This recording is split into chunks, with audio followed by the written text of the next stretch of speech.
Would you believe me if I told you the female president of Mexico is Jewish? Secondly, would you also believe me if I told you that 37 candidates during her election were taken out? Claudia Sheinbaum was elected the country's first female president after a bloody election campaign that saw 37 candidates assassinated. And that's our neighbor. Whoa. We live next to a fucking crack house. That's on fire. A crack house on fire run by a Jew.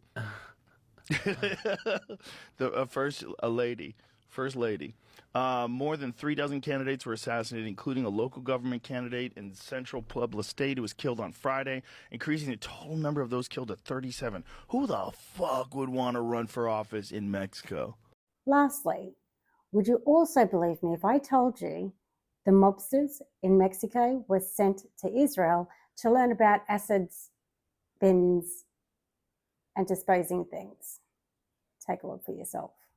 Yeah. One of the leaders of the cartel was sent to Israel to be trained of how to decompose the bodies and also how to make the drainage system. Can you explain that? Lepra, he go to Israel in training to dissolve bodies in acid, and then when he back to Mexico, he come together with other person to Israel, to Tijuana.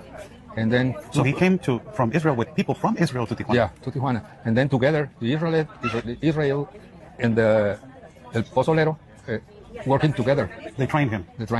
Train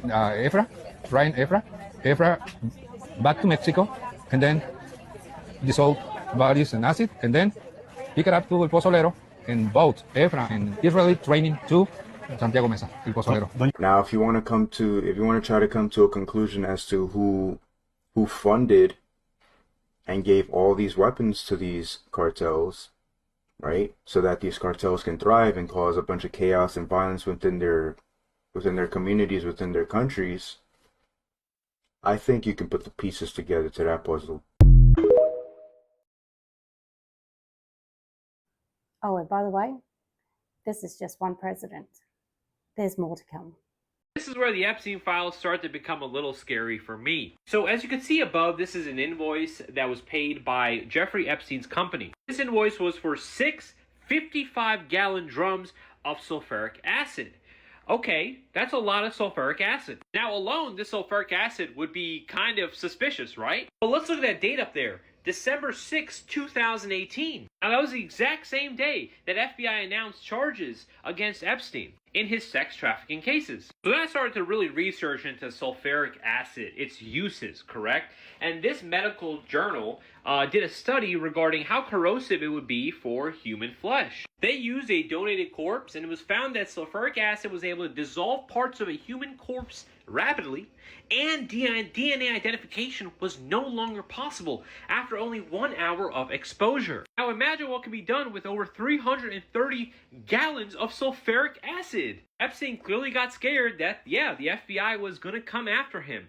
They had already announced it, and so he started to destroy the evidence.